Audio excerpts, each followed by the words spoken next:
Question 1. Which of these is a direct source of energy for muscle contraction? Muscle contraction कब होती है? जब actin और myosin bind करते हैं और क्रॉस ब्रिज की फॉर्मेशन होती है, जिसे आप पावर स्ट्रोक भी कहते हैं। तो यहाँ पे आपके पास एटीपी एक डायरेक्ट सोर्स ऑफ एनर्जी की तरह काम करता है क्रॉस ब्रिज बनाने में, और इसी तरीके से मसल कॉन्ट्रैक्ट करता है।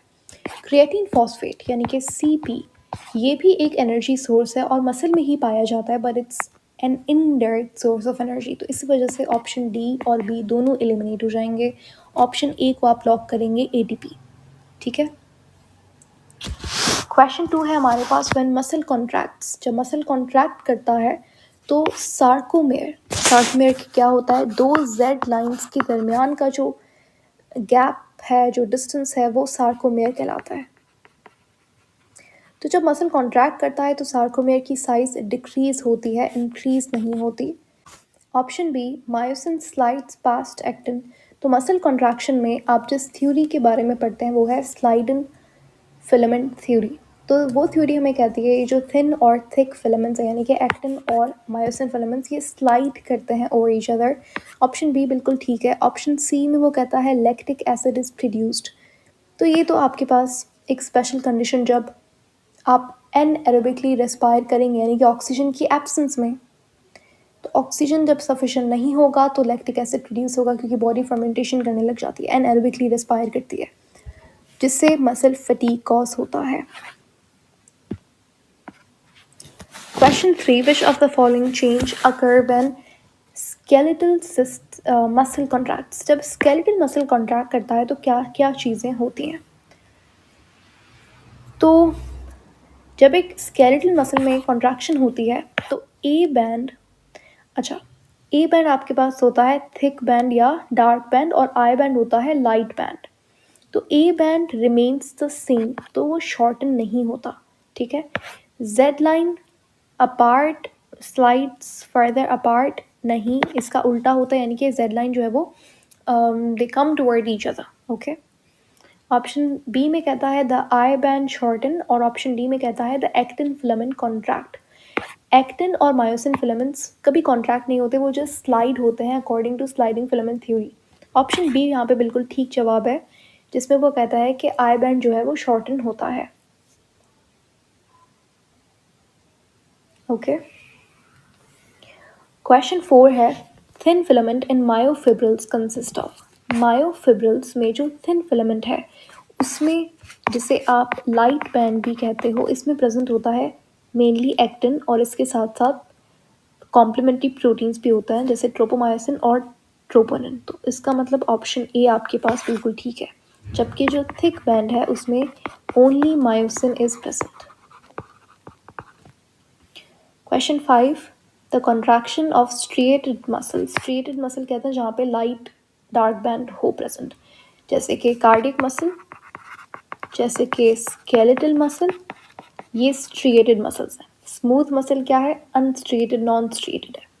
तो जब स्ट्रिएटेड मसल में कॉन्ट्रैक्शन इनिशिएट होती है by the release of energy in the presence of, तो एक जब मसल कॉन्ट्रैक्ट करता है और वो कॉन्ट्रैक्शन इनिशिएट होती है by the release of energy in the presence of, तो मसल कॉन्ट्रैक्शन को स्टिमुलेट कौन करता है? मसल कॉन्ट्रैक्शन को स्टिमुलेट करने वाला जो आयन होता है। देखो यहाँ पे आपको दो ऑप्शन में कंफ्यूजन हो सकती है। ऑप्शन सी और डी तो आप ऐसे ही एलिमिनेट कर देंगे, क्लोराइड आयन और आयरन का कोई यहाँ पे काम नहीं है। रही बात एसिटाइल कोलिन की और कैल्शियम आयन की, तो वो कहता है कि मसल कॉन्ट्रैक्शन कैसे इनिशिएट हो रही है by the release of energy in the presence of. So जब मसल कॉन्ट्रैक्ट करता है तो एक्टिन और मायोसिन ये दोनों मिलते हैं, इनके मिलाप से ही आपके पास मसल कॉन्ट्रैक्ट होता है। और दिस इज़ पॉसिबल, ये तभी पॉसिबल हो पाता है जब कैल्शियम आयन रिलीज होता है SER से, सार्कोप्लाज्मिक रेटिकुलम से, और ये जाके ट्रोपोनिन C के साथ अटैच होता है, जिसकी वजह से मायोसिन आके एक्टिन के पास अटैच होता है। तो इसका मतलब ये है। अच्छा, और इस केस में ये जब क्रॉस ब्रिज बनती है इन दोनों के दरमियान में, एक्टिन मायोसिन के दरमियान में, तब एनर्जी भी रिलीज़ होती है क्योंकि एटीपी हाइड्रोलाइज होता है, ठीक है। तो यहाँ पे एसिटाइल कोलिन हम लोग इसलिए नहीं लिखेंगे क्योंकि it is not associated with the release of energy या फिर एक्टिन मायोसिन साथ में मिल रहा है। हाँ, एसिटाइल कोलिन एक न्यूरोट्रांसमीटर जो कि स्टिमुलेट कर रहा है मसल कॉन्ट्रैक्शन को, ठीक है। लेकिन मसल कॉन्ट्रैक्शन इनिशिएट कब होती है? जब कैल्शियम आयन रिलीज होता है। क्वेश्चन 6 है हमारे पास, in the mammalian skeleton there is an distinct synovial joint between the. Synovial joint आपके पास फ्रीली मूवेबल जॉइंट्स होते हैं जो कि कहाँ प्रेजेंट होता है? क्रेनियम में आपके पास होता है फाइब्रस जॉइंट। फाइब्रस जॉइंट जिसे आप फिक्स जॉइंट भी कहते हैं और इसे आप सिन आर्थरोसिस भी कहते हैं। इसमें कोई भी मूवमेंट नहीं होती और क्रेनियम में जो फाइब्रस जॉइंट प्रेजेंट होता है उसे आप सूचर्स का नाम देते हैं। ह्यूमरस और अल्ना के दरमियान में प्रेजेंट होता है एक साइनोवियल जॉइंट। अच्छा, ह्यूमरस और अल्ना के दरमियान में प्रेजेंट होता है आपका हिंज जॉइंट जो कि एक टाइप है साइनोवियल जॉइंट का, ठीक है। सेक्रम ऑफ इलियम, सेक्रम ये वर्टिब्री है ऑफ इलियम। इलियम आपके पास एक बोन है जो कि हिप बोन में प्रेजेंट होती है। इसको नहीं पता तो हिप बोन जो है आपके पास जो कॉक्सिल बोन भी कहलाती है। इस तरीके से ये दो बोन्स होती हैं, ये पहली हिप बोन, ये दूसरी हिप बोन। ये फर्दर बनी हुई होती हैं 3 बोन से। इसमें 3 फर्दर बोन्स हैं एक हिप बोन में। कौन कौन सी? इलियम, इस्चियम और प्यूबिस। तो इसमें यहाँ पे साइनोवियल जॉइंट नहीं होता and sacrum of ilium no, यहाँ पे कार्टिलेजिनस जॉइंट प्रेजेंट होता है। उसके बाद है sternum and floating bones. Sternum और फ्लोटिंग बोन्स के दरमियान में भी आपके पास कार्टिलेजिनस जॉइंट होता है प्रेजेंट। तो इसका मतलब आपके पास सही जवाब कौन सा है? Humerus and ulna. और कौन सा जॉइंट होता है? हिंज जॉइंट, जहाँ पे डोर लाइक मूवमेंट होती है, एक प्लेन में मूवमेंट होगी।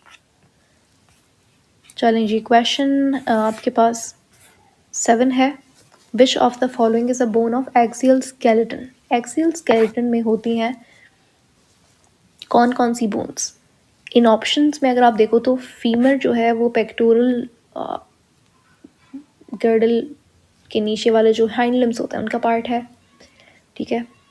आपकी बॉडी की सबसे स्ट्रॉन्गेस्ट लॉन्गेस्ट बोन होती है फीमर, लेकिन फीमर हाइंड लिम्स में आती है, तो ये अपेंडिकुलर स्केलेटन का पार्ट है। शोल्डर गर्डल, पेल्विस, ये सारा आपके पास अपेंडिकुलर स्केलेटन का पार्ट है। रिब्स जो है वो एक्सियल स्केलेटन में काउंट होती हैं, ठीक है।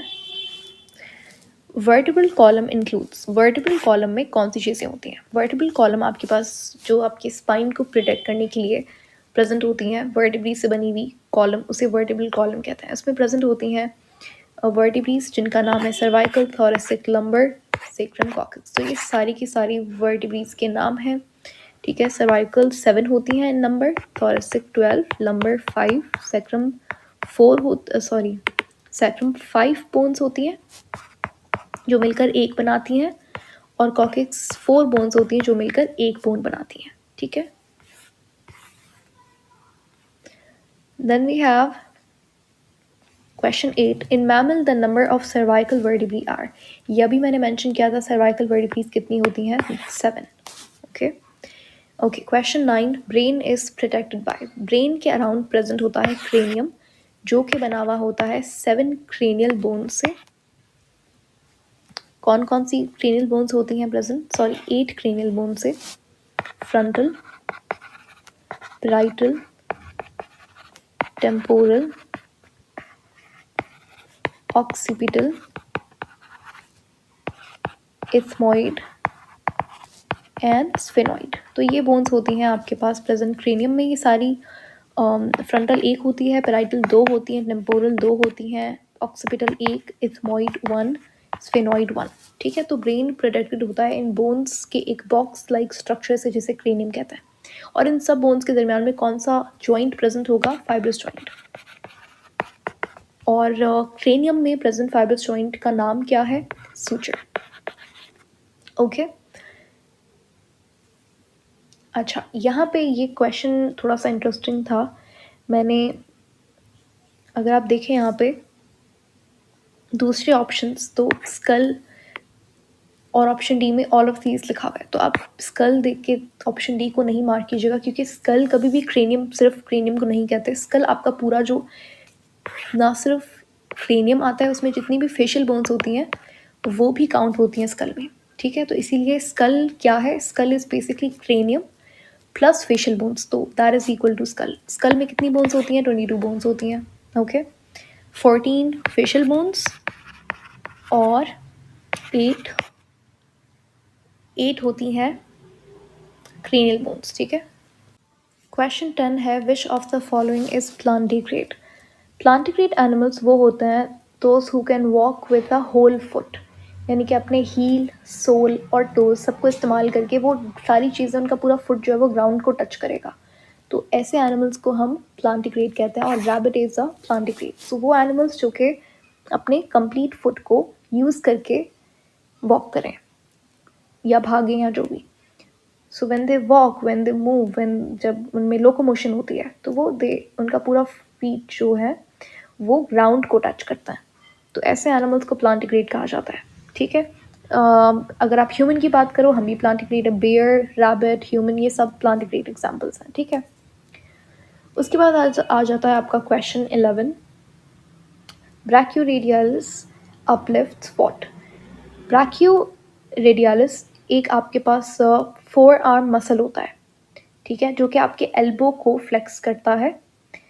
तो बेसिकली आपके पास रेडियस, तो ब्रैक्योरेडियालिस क्या है, एक तरीके का मसल का नाम है।